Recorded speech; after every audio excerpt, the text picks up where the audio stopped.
بابر اور رضوان جب تک ٹیم میں تھے تو ہم یہی راگ الاپتے تھے کہ بابر اور رضوان کو ٹیم سے نکالو، یہ سٹرائک ریٹ ان کا بہت کم ہے،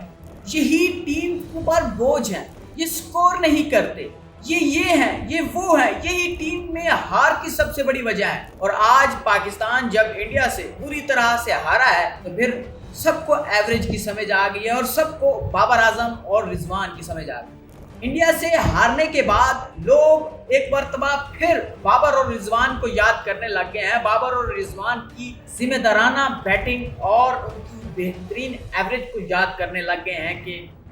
اب یہاں پہ بابر اور رضوان کو ہونا چاہیے۔ فینس یہ کہنے لگ گئے ہیں کہ اس سٹرائک ریٹ کا کیا کریں جو ٹیم کو میچ ہی نہ جتوا سکے۔ بابر اور رضوان جب تک ٹیم میں تھے تو کم از کم فائٹ تو ہوتی تھی،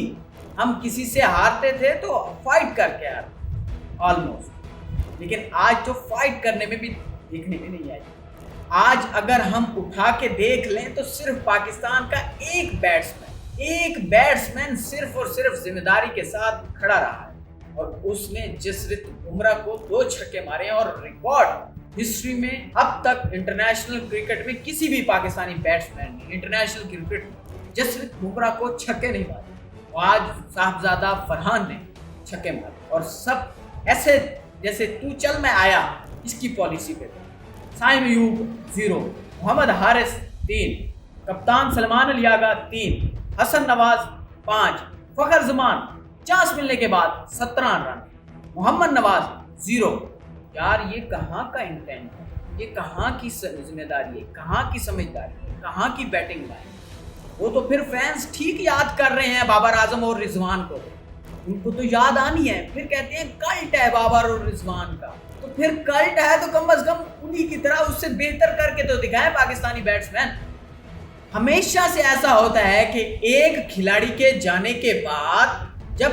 دوسرا کھلاڑی ٹیم میں شامل ہوتا ہے تب تک اس کی یاد آتی رہتی ہے جب تک وہ دوسرا کھلاڑی اچھی پرفارمنس نہیں دیتا، اور اگر یہ جو موجودہ کھلاڑی ہے یا ان کی جگہ پہ آنے والا کھلاڑی اچھا پرفارم کرتا ہے، سکور کرتا ہے، تو پھر ان کی یاد نہیں آتی۔ ورنہ اسی طرح سے ہوگا، جب بھی ٹیم ناکام ہوگی، جب بھی پوری طرح ناکام ہوگی، جب بھی ٹیم انڈیا سے یا کسی بھی ٹیم سے ہارے گی تو پھر بابر اور رضوان کی یاد ضرور آئے گی، جیسا اب ہو رہا ہے۔ فینس اب بھی بابر اور رضوان کو یاد کرتے ہیں۔ ٹھیک ہے، بابر اور رضوان کے اپنے مسائل ہوں گے، لیکن کم از کم کھلاڑیوں کو ذمہ داری ضرور لینی ہے۔ جس طرح سے آج کھیلے ہیں اس طرح سے نہیں ہارنا، ہم جان لڑا کے ہم گراؤنڈ میں لڑتے ہوئے نظر ہمارے کھلاڑی آنے چاہیے، پھر سپورٹ کرتے ہوئے بھی مزہ ہے، کھل کے سپورٹ کریں گے، ابھی بھی سپورٹ کر رہے ہیں، ہم امید لگا رہے ہیں کہ ہم یو اے ای کے خلاف جیت کے ایک مرتبہ پھر 21 تاریخ کو انڈیا کے خلاف اچھا کھیل پرفارم کریں گے، اور ہم یہ جو ابھی میں یا مجھ سمیت جتنے بھی تنقید کر رہے ہیں وہ آپ کی تعریف کریں گے، آپ اچھا پرفارم کریں گے، ہم تعریف کریں گے۔ اب آپ اسی طرح سے بری طرح ہاریں گے تو کم از کم ہمیں غصہ نکالنے کی تو اجازت نہیں چاہیے۔ باقی دیکھیں، بابر اور رضوان بھی پاکستانی کھلاڑی ہیں، وہ بھی پاکستان کے لیے کھیلتے تھے، آپ بھی پاکستانی کھلاڑی ہیں، آپ بھی پاکستان کے لیے کھیلتے ہیں، آپ کے سینے پہ بھی سٹار ہے، کھیلیں، پرفارم کریں، ہم آپ کو سپورٹ کریں گے۔ بہترین موقع ہے سب کے پاس انڈیا کے خلاف پرفارمنس دینے کا، ایک موقع گنوا بیٹھے ہیں، اب دوسرے میں اللہ خیر کرے آپ پرفارم کریں۔ بہت بہت شکریہ اینڈ اللہ حافظ۔